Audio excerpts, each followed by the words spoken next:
Assalamualaikum, welcome to my YouTube channel and welcome to PMP master training series. हम step by step PMP की training में आगे move कर रहे हैं और मेरा इस ट्रेनिंग का मकसद ये है कि मैं आपको ना सिर्फ जो है PMP एग्ज़ाम के लिए प्रिपेयर कर सकूं और इसके अलावा जो मैं आपको प्रॉपर्ली समझा सकूं कि प्रोजेक्ट मैनेजर के आपके पास क्या प्लस पॉइंट्स हैं और आपको उसको किस तरीके से यूटिलाइज़ करना है। मेरा ये मकसद नहीं है कि मैं आपको सिर्फ जो है इसको रटाफाई करके मैं आपको दे दूँ। सो बेसिकली मेरा मकसद है कि मैं आपको ये सारी चीज़ें स्टेप बाय स्टेप समझा सकूं ताकि आपको समझ आए, क्योंकि समझ होगी तो आप ये चीज़ इंप्लीमेंट कर सकते हैं। क्वालिफिकेशन जो है वो आपके लिए तभी मैटर करेगी जब आप इन चीज़ों को इंप्लीमेंट कर सकेंगे। सो प्रोजेक्ट मैनेजर की इंटरपर्सनल स्किल्स जो है, जो आपकी स्किल्स हैं, जो एज अ प्रोजेक्ट मैनेजर आप बन के यूटिलाइज़ करेंगे, वो स्किल्स को समझना जो है बहुत ज़रूरी है कि आपके अंदर क्या क्या क्वालिटीज़ होनी चाहिए। आपके अंदर ये क्वालिटीज़ माइट भी ना हो जो यहाँ पे लिखी हुई हैं, लेकिन वो क्वालिटीज़ आपको बाय द टाइम डेवलप करनी पड़ती हैं अगर आपने as a project manager role के अंदर जो है वहाँ पे सस्टेन करना है। सबसे पहले इंपॉर्टेंट क्वालिटी इन सारों में से जो मैं आपको कहूँगा वो मैं मोटिवेशन की बात करूँगा। मोटिवेशन इस हद तक कि सिर्फ आप मोटिवेटेड हों और आप दूसरों को भी मोटिवेट कर सकें। एज अ प्रोजेक्ट मैनेजर जब आप कोई भी फील्ड के अंदर काम कर रहे होंगे, बहुत टाइम ऐसा होगा कि क्लाइंट की तरफ से कोई प्रॉब्लम आ जाएगी, कोई प्रोजेक्ट डिले हो रहा होगा, लेकिन आपने मोटिवेटेड रहना है कि आप जो हैं उस स्टेज के ऊपर जो अपनी टीम को मोटिवेट करके रख सकें और बेसिकली जो है आप अपनी टीम को जो है इस मेंशन कर सकें कि उनके पास जो है अभी प्रोजेक्ट के अंदर ये क्वालिटीज़, ये चीज़ें हैं जो आप प्रोजेक्ट को कंप्लीट कर सकते हैं।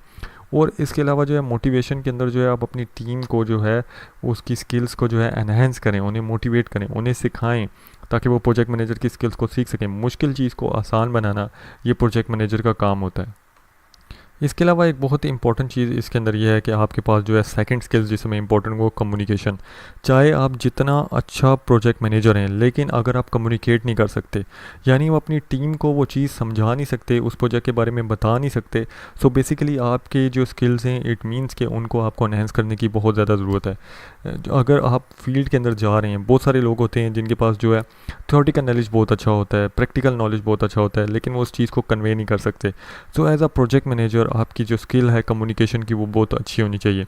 आप अगर रिपोर्ट्स के ऊपर काम कर रहे हैं, आपने उन रिपोर्ट्स को आगे कन्वे करना है, कम्युनिकेट करना है, आप किस तरीके से करेंगे। ये बहुत एक इम्पॉर्टेंट चीज़ है। इन दोनों के बाद जो इम्पॉर्टेंट चीज़ है वो आपके पास है डिसीजन मेकिंग। आपके पास एक डिसीजन मेकिंग पावर होगी as a project manager. Team ने आपके ऊपर डिपेंड करना है। बेसिकली आपने हर सिचुएशन के अंदर आपने डिसीजन लेना है कि किस तरीके से हम फॉरवर्ड मूव करें। अगर आपके पास प्रोजेक्ट जो है वो टाइम से पीछे जो है लैग कर रहा है तो आपने क्या करना है, या अगर टाइम से आगे आप फॉरवर्ड मूव करें तो आपने क्या करना है, फर्दर कौन सी प्रॉब्लम आ सकती है या कौन सा रिस्क आ सकता है, उसको आपने किस तरीके से मैनेज करना है। क्लाइंट की तरफ से अगर कोई मसला आ रहा है, रिसोर्सेज की तरफ से कोई मसला आ रहा है, तो आपने उस सूरत में कौन से डिसीजन लेने हैं। ऐसी 1000 सिचुएशंस आपके पास आ सकती हैं कि आपके पास डिसीजन के ऊपर जो है डिपेंडेंट होंगी। अब देखें प्रोजेक्ट मैनेजर की जो स्किल्स हैं वो और प्रोजेक्ट मैनेजमेंट की स्किल्स हैं वो डिपेंडेंट नहीं है कि आप किसी भी इंडस्ट्री में, आप किसी भी इंडस्ट्री में, कंस्ट्रक्शन है, आपके पास सॉफ्टवेयर है, मैन्युफैक्चरिंग है, पैकेजिंग है, डिज़ाइन है, स्ट्रेटजी है, इनोवेशन है, आईटी है, किसी के अंदर भी आप प्रोजेक्ट मैनेजर बन जाएंगे, लेकिन आपकी जो थ्योरी है और जो आपके पास बेसिक नॉलेज है वो सेम रहेगा। पीएमपी की जो क्वालिफिकेशन है वो स्पेशलाइज नहीं होती, वो आपके पास जो है अगर आप कोई भी बंदा उसे लेकर किसी भी जगह के ऊपर उन स्किल्स को इंप्लीमेंट कर सकता है, क्योंकि एक जर्नल आपके पास जो क्वालिफिकेशन है। थर्ड इंपॉर्टेंट है कि आपकी डिसीजन मेकिंग पावर होनी चाहिए। दूसरों पे डिपेंडेंट रहना जो है बड़े डिसीजंस के लिए वो आपके लिए जो है ख़तरनाक साबित होगा अगर आप एज अ प्रोजेक्ट मैनेजर होंगे।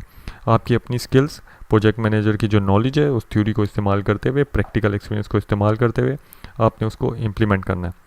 फिर जो आपके पास फोर्थ नंबर के ऊपर जो इम्पोर्टेंट स्किल है वो आपके पास है टीम बिल्डिंग। जब आप मोटिवेट कर सकेंगे, कम्युनिकेट कर सकेंगे, आप में डिसीजन की पावर होगी, बेसिकली आपके पास जो है टीम बिल्डिंग की स्किल आप कर सकते हैं। टीम बिल्डिंग की स्किल के साथ आपके पास जो इम्पोर्टेंट कॉन्सेप्ट है वो लीडरशिप, क्योंकि अगर आप अपने आप को एज अ लीडर जो है वो दिखाएंगे तभी आपकी टीम आपके साथ चलेगी। As a leader, as a team lead, not as a owner. Leader और बॉस के अंदर फ़र्क होता है, इस चीज़ को समझ लें।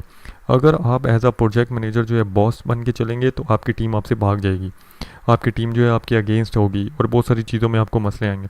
आपने एज अ लीडर उनके साथ स्टेप बाय स्टेप चलना है। इस चीज़ को ध्यान में रखें। बहुत सारे प्रोजेक्ट मैनेजर्स जो हैं मैंने देखे हैं अपनी पर्सनल लाइफ के अंदर भी, जो पीएमपी की क्वालिफिकेशन लेने के बाद या प्रोजेक्ट मैनेजर की क्वालिफिकेशन लेने के बाद वो जो है अपनी टीम को पूछते भी नहीं है, वो ये समझते हैं ये सारे नॉन पीएमपी हैं, इनको कुछ भी नहीं आता और मैं सिर्फ पीएमपी हूँ तो मैं इसका ऑनर हूँ। तो बेसिकली ऐसी जो आपके पास स्किल्स हैं, ऐसा जो एटीट्यूड है, ये प्रोजेक्ट मैनेजर का एटीट्यूड नहीं है।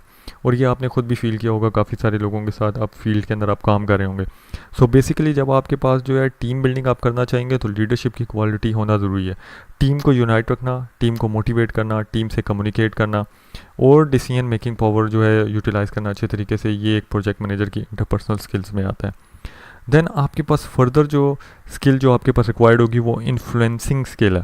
अब इन्फ्लुएंसिंग स्किल्स के दो मीनिंग हो सकते हैं। इन्फ्लुएंसिंग स्किल का ये मतलब नहीं है कि आप अपनी टीम के ऊपर इन्फ्लुएंस करें, जी मैं बहुत पावरफुल बंदा हूँ और मैं ये सारे काम करता हूँ। इन्फ्लुएंसिंग का ये मतलब है कि आप जो अपने पास जो क्लाइंट्स हैं, जो आपके पास स्टेक होल्डर्स हैं, जो इन्वेस्टर्स हैं, जो आपके पास प्रोजेक्ट के साथ लिंक्ड लोग हैं, जो बिज़नेस प्रोसेस ओनर्स हैं, उन सब को आप जो है इन्फ्लुएंस कर सकेंगे कि आपका प्रोजेक्ट जो है वो राइट पाथ के ऊपर है और आपकी जो फिजिबिलिटी है वो बिल्कुल राइट है। आप उनके साथ जो है उन्हें मोटिवेट करते हुए, कम्युनिकेट करते हुए उस सिचुएशन को इन्फ्लुएंस करें ताकि वो प्रोजेक्ट जो है एक राइट डायरेक्शन के अंदर है। आपने रॉन्ग चीज़ों को इन्फ्लुएंस नहीं करना, राइट चीज़ों को इन्फ्लुएंस करना है। सो इन्फ्लुएंसिंग का ये मतलब है यहाँ पे। देन आपके पास दो इंपॉर्टेंट जो आपके पास चीज़ें रह जाती हैं जब आपके पास टीम बिल्डिंग हो जाएगी, लीडरशिप हो जाएगी, मोटिवेशन आ गई, कम्युनिकेशन आ गई, इन्फ्लुएंसिंग आ गई, डिसीजन मेकिंग आ गई, तो आपके पास नेगोशिएशन स्किल्स होना बहुत ज़रूरी है।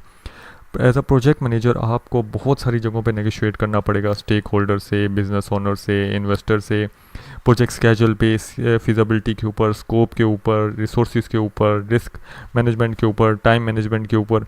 और आपके पास ऐसे बहुत सारी चीज़ें होंगी जिनके ऊपर आपको नेगोशिएशन की स्किल्स की ज़रूरत पड़ेगी। सो बेसिकली आपकी ये बहुत इंपॉर्टेंट नेगोशिएशन की स्किल्स है। नेगोशिएशन की स्किल्स आपकी कॉन्फ्लिक्ट की तरफ नहीं जानी चाहिए, आपने हमेशा अपना roles as a conflict resolution वाला रखना है, कॉन्फ्लिक्ट मेकिंग वाला नहीं रखना। तो नेगोशिएशन आपने करनी है पॉजिटिव वे में, नेगेटिव वे में नहीं। देन इसके अलावा जो है जब आप एज अ प्रोजेक्ट मैनेजर काम करेंगे तो आपके पास पॉलिटिकल और कल्चर अवेयरनेस होनी चाहिए। चाहे आप कंस्ट्रक्शन इंडस्ट्री में हो, पैकेजिंग में या किसी भी जगह के ऊपर है, मैं हमेशा ये कहता हूँ कि एज अ प्रोजेक्ट मैनेजर आप कहीं भी काम कर सकते हैं। आपके लिए उसके लिए जो है बैकग्राउंड के ऊपर जो है ज़रूरी नहीं है कि आप जो है आईटी फील्ड में हैं तो आप सिविल इंजीनियरिंग का प्रोजेक्ट मैनेज नहीं कर सकते। ऑल और सेम मेरे हिसाब से, अगर जो है आप प्रोजेक्ट मैनेजर की स्किल्स आपके पास प्रॉपर हैं, क्योंकि सारे प्रोजेक्ट जो हैं वो एक ही तरह चलते हैं, एक ही फिजी से चलते हैं, सिर्फ रिसोर्सेज और उसका पार्ट डिफरेंट होता है। So as a human being अगर देखें तो हम जो हैं कंस्ट्रक्शन हम नहीं जानते होते लेकिन फिर भी हम अपना पूरा घर बना लेते हैं। सो तब आपके पास जो है प्रोजेक्ट मैनेजर की स्किल्स तो नहीं होती। इसी तरीके से आप जो हैं ऑफिस के अंदर कोई भी नई चीज़ सीखते हैं या आप जो है किसी जगह के ऊपर जाते हैं, टीम को मैनेज कर लेते हैं, पूरे प्रोजेक्ट्स को मैनेज कर लेते हैं, सुपरवाइज़ कर लेते हैं। एज अ टीचर आप काफ़ी सारे प्रोजेक्ट सुपरवाइज़ करते हैं, पूरे स्केजूल के ऊपर आप 6 मंथ्स के अंदर ख़त्म करते हैं। सो एज अ प्रोफेसर आप अपनी पूरी क्लास को मैनेज कर रहे होते हैं, उन सारे प्रोजेक्ट्स को मैनेज कर रहे होते हैं। रिसर्च लैब के अंदर आपका डिफरेंट रोल होता है। सो बेसिकली मैं ये कहूँगा कि आप किसी भी जगह के ऊपर अपनी पीएमपी की या प्रोजेक्ट मैनेजर की स्किल्स को जो है आप यूटिलाइज़ कर सकते हैं। पॉलिटिकल और कल्चरल अवेयरनेस आपको इस वजह से चाहिए क्योंकि आपके पास आपने पॉलिटिकल पर्सन्स को जो है अवॉइड करना है, आपने अपनी पॉलिटिकल इन्फ्लुएंस को अपने प्रोजेक्ट पे नहीं आने देना। और कल्चर अवेयरनेस इस वजह से आपको चाहिए कि आपके पास जो प्रोजेक्ट जिस कल्चर में होगा उस कल्चर का उसके ऊपर इफेक्ट होगा, आपने उसी तरीके से लेके चलना है उस प्रोजेक्ट को। आपने उस प्रोजेक्ट को जो है लैप्स नहीं होने देना और आपने उस कल्चर में रहते हुए अपनी प्रोजेक्ट मैनेजमेंट स्किल्स को यूटिलाइज़ करना है। सो ये एक डिटेल इंट्रोडक्शन था कि प्रोजेक्ट मैनेजर की इंटरपर्सनल स्किल्स क्या होती हैं और क्या रिक्वायरमेंट है उसकी। आई होप सो कि ये वीडियो आपको पसंद आई होगी और ये कॉन्सेप्ट आपको समझ में आया होगा। लाइक कीजिएगा, सब्सक्राइब कीजिएगा, शेयर कीजिएगा मेरी वीडियो को दूसरों के साथ। शुक्रिया।